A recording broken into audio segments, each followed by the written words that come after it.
ABC Listen. Podcasts, radio, news, music and more.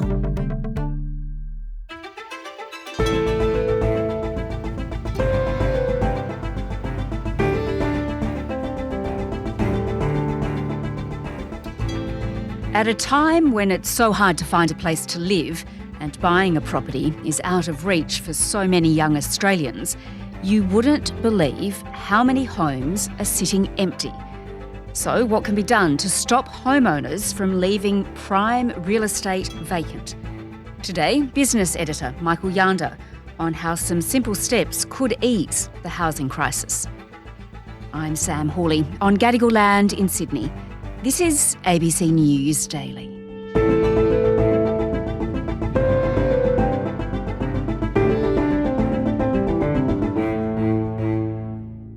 Michael, we know there is a housing crisis right now, and there are so many people who have no hope of affording their own home, who are paying exorbitant rent, and there are, of course, some people that are homeless. I'm thinking that this discussion for them is going to be infuriating. So let's start with the figures. How many homes are vacant? Yeah, so for a long time, the only estimate we really had about this was from a private think tank, which is pro-land tax, called Prosper Australia, which has long looked at water usage data in Melbourne and just recently did an update on that research. And they found about 27,000 homes sitting empty in Melbourne with zero water usage over a year, with another 70,000 that had way below average water usage, indicating that they were empty most of the time. Then just last year, the Australian Bureau of Statistics released estimates based on both government administrative data, so whether people were getting tax returns or things were listed with government agencies as an address and active, and also comparing that with electricity usage data for properties around the country. And they used this to come up with an estimate of the number of homes that were not active, that were unoccupied, and they put that as being as high as 140,000 homes nationwide. So that's a lot of homes with no one in them.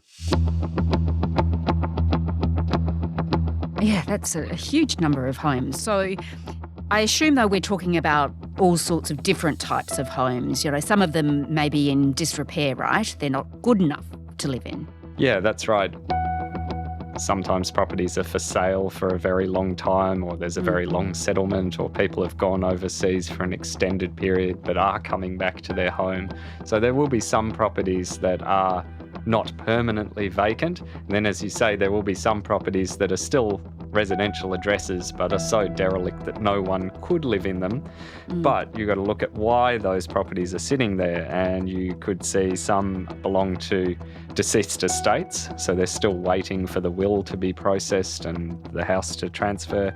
There can be a lack of finances to progress a development. You can see legal and family disputes, again often related to deceased estates. Some properties are waiting on development applications that can take a long time to approve. Then there's also deliberate land banking, where people buy properties or buy homes and leave them empty and just wait for the appreciation in the house price to make their profit. I've been to some derelict semi-detached old terraces near my area of Sydney, you know, very popular area in Newtown, and these houses are virtually falling apart, hole in the roof, unlivable. Neighbours say that old furniture's been stacked up in there to keep out squatters. You know, the people who live on that street clearly are pretty frustrated that these homes just sit there vacant. Well, I've been here for 25 years, since 99, and it's been like that. Actually, it's been worse than this since then. So yeah, it's been a long time since anyone's been in it, as far as I can remember anyway.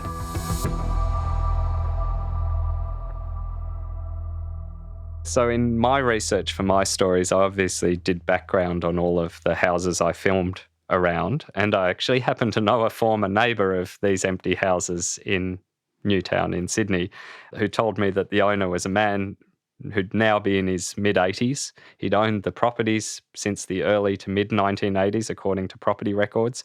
Now, according to that former neighbour, he'd said that he couldn't make money by selling them. He couldn't afford to sell them, which they found very strange considering the period of time he'd bought them for about $40,000 each. And these are terraces in an area where a renovated terrace had just sold for $1.45 million. So you've got some very people with interesting views about the property market. That kind of falls into that land banking type category where someone's just bought something and is hanging on to it, and whether rational or not are just banking on the capital gain to make a profit. So a lot of different reasons these homes are sitting empty, some valid, some maybe more questionable.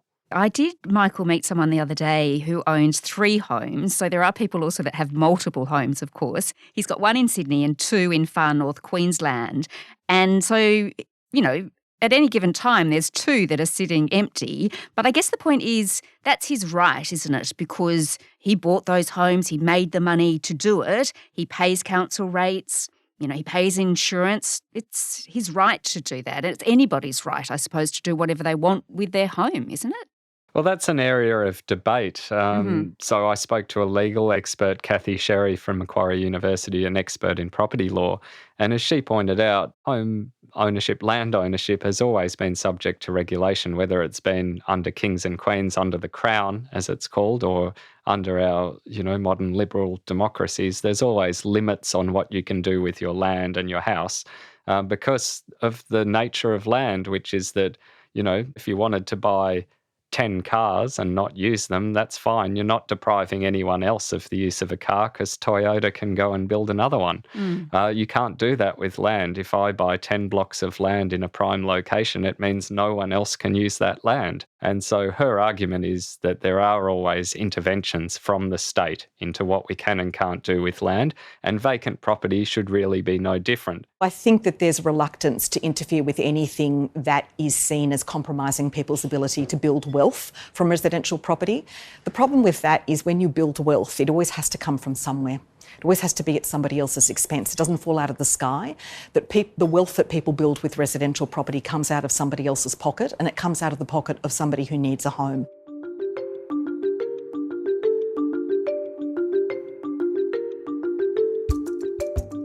And there must be a lot of people that would absolutely jump at the chance to live in these homes. So let's have a look at how we can get people into them. Tell me first about this idea of a vacancy tax. It's a pretty simple concept. If your home is empty for a certain period, you have to pay an extra tax on it above the normal property taxes to compensate the community for leaving it empty and hopefully to encourage you to put it on the rental market, or if it's derelict, to sell it to someone who can develop it or to do something with it to put it back into use. San Francisco's got an empty property tax. Ireland has one. The UK has one. France and Spain have empty property taxes of varying forms. Here in Australia, really only Victoria has introduced, just in the last half dozen years or so, a vacant property tax on Melbourne homes. It's now being expanded statewide, taking effect this year. So if a property is vacant for more than 6 months this year, it will be subject to a tax next year. That tax rises the longer the property's left vacant. So if it's left vacant for more than 6 months for 2 years in a row, that tax rate goes from 1% to 2%. If it's 3 years in a row, it goes up to 3% and stays there. And that's quite a hefty tax. And the idea is it'll encourage people to make use of these properties. One of the problems with it is it currently relies on a lot of self-reporting. Fat chance there. Tip-offs by neighbours. Well, maybe some frustrated neighbours will do it. That would work. But there's not really much capacity yet. They've done one big audit of some inner city apartment blocks, but they probably need to do a lot more auditing. And given that Prosper Australia has used water usage data for years in the Melbourne area to look at vacant properties, you'd think the state government could look there as a starting point to see which properties aren't using water and which they might want to look at to tax.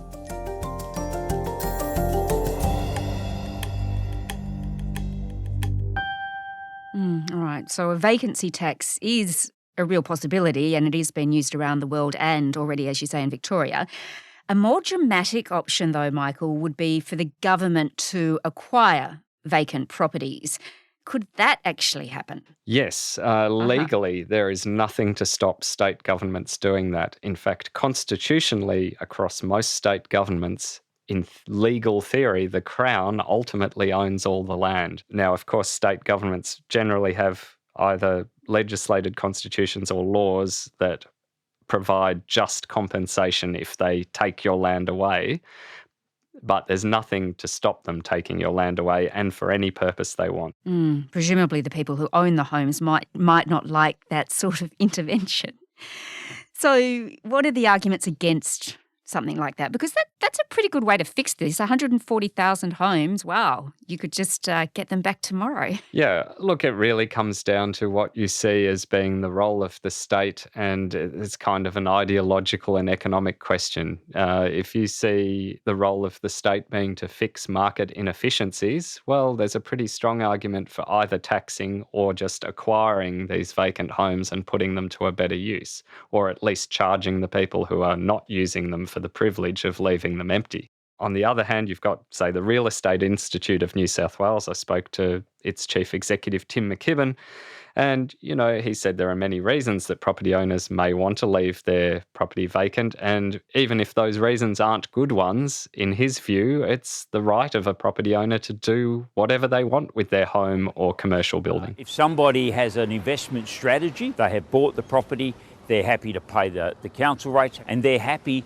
to wait for that property to appreciate in value. That could be their investment strategy, and they just simply don't want the hassle of dealing with tenants. You really can't argue with that strategy, but they are foregoing the opportunity of earning an annual income with it, and they are also, unfortunately, not providing the property to its fullest extent for the benefit of the community. But it's their property.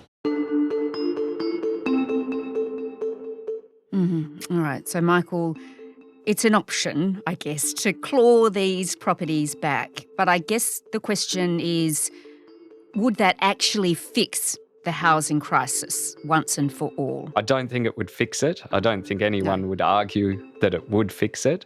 I mean, on the rental front, I've seen estimates from Domain, for instance, that if you put another 60 or 70,000 rental properties on the market tomorrow, that would basically fix the rental increase crisis, because that would balance out the vacancy rate and get the vacancy rate back up to 2 to 3%, where rent rises would be more normal rather than these huge ones we've seen. Obviously, as we've heard, a lot of these homes can't be lived in tomorrow. So again, this is another longer term contribution to the solution. But if you think about it, the federal government is aiming to build 1.2 million new homes over the next 5 years. Well, if there are 140,000 homes sitting empty, that's at least 10% of that target if you could just turn them into livable homes. So it could be a contribution to the solution.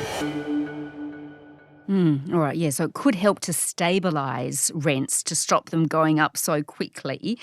But there has to be an appetite for this, because you will need politicians to act. And is there any sign that they're liking this idea? In Victoria, of course, they already have this tax, but there has been a lot of pushback as well. Property investment is down in Victoria relative to the rest of the country, which has seen a bit of an investor boom. The number of first home buyers in Victoria is much higher than most of the rest of the nation. So the counter-argument would be that these taxes are doing exactly what's intended, forcing a lot of investors to sell up if they're not making a good use of the property, and those properties that are being put up for sale don't just disappear, they become a home for someone who can now afford to buy them. So there is an argument that the policies in Victoria are doing exactly what they're intended to do. It's just not what property investors would like. Michael Janda is the ABC's business editor. This episode was produced by Oscar Coleman and Sam Dunn. Audio production by Anna John. Our supervising producer is David Cody. I'm Sam Hawley.